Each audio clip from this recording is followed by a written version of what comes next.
Hi everyone, my name is Francois Petousis, and like Gina said, I run this organization called Lumkani. Essentially, the organization that I run, we're looking to mitigate the loss of life and property caused by shack fires in South Africa and across the globe.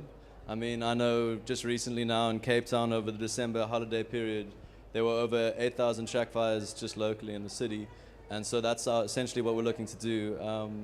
What we've developed and what I started developing actually when I was a student here at UCT is a networked early warning fire detection system.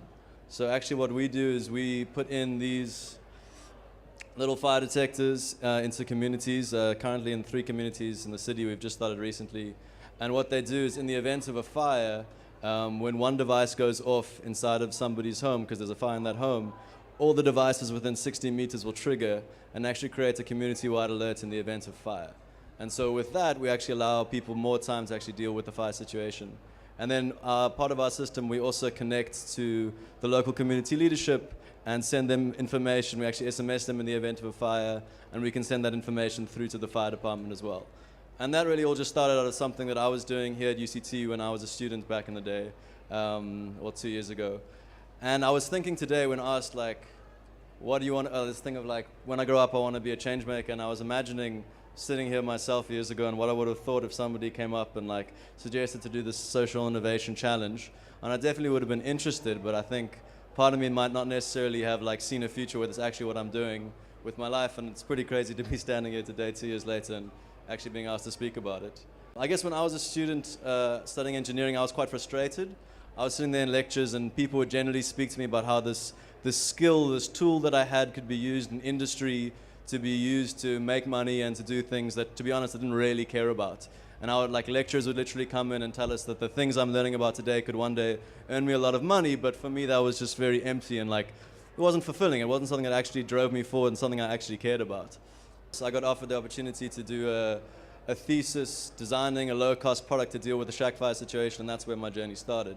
But I think the most important thing that I learned from that point was that the biggest thing, if you're going to take on something like this, a social innovation challenge, is really about having something that you really, really care about. Like, if it doesn't really move you, it's not something that's going to drive you through all the hard times of building up something like this.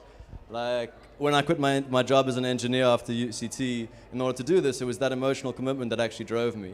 I'm just finishing my master's at the moment at the Graduate School of Business and Inclusive Innovation, and like the first 3 months of the program, all they spoke to us about was emotional commitment. We didn't talk about business models or developing innovation. It was just about like, what is it that really, really drives you? And if it's something that you really and truly care about, it's something that'll actually, you're able to create something that's worthwhile to human beings. And I guess that's maybe the 2 biggest things, is having something that really drives you and at the same time will actually make a difference to people along the way. And so, like I said, I started off doing my thesis here.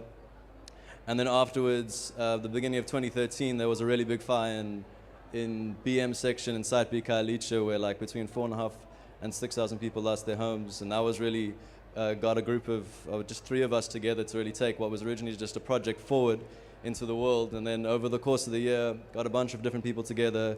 And eventually, with a team of 6 people, we took on taking this forward. I quit my job, and we decided to take this forward. And we got funding from the Technology Innovation Agency, and we got connected deeply to communities and engaged with them, redesigned what was really a simple idea into something that would actually make a difference in the situation.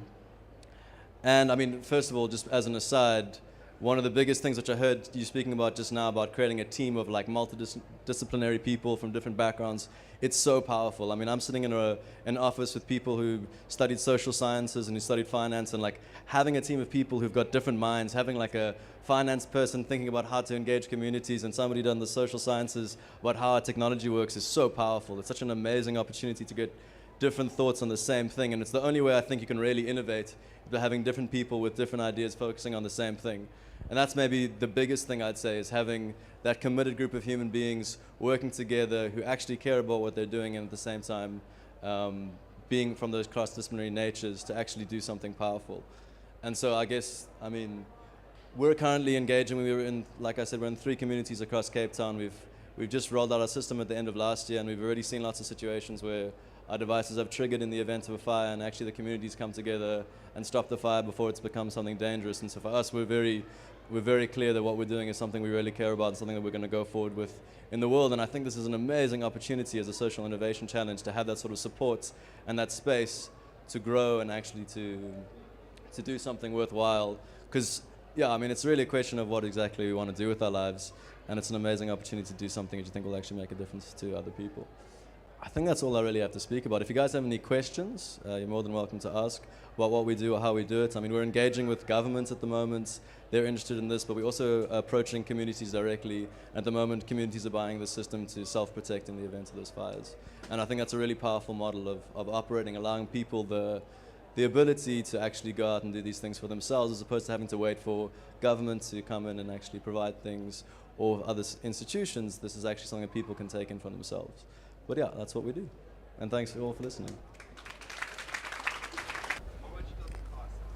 Good question. I think it was one of when I was studying, like the biggest design thing was making this as low cost as possible, because obviously it's got to be affordable. So at the moment, these devices cost 90 Rand each. That's how much it costs for somebody to get inside their home.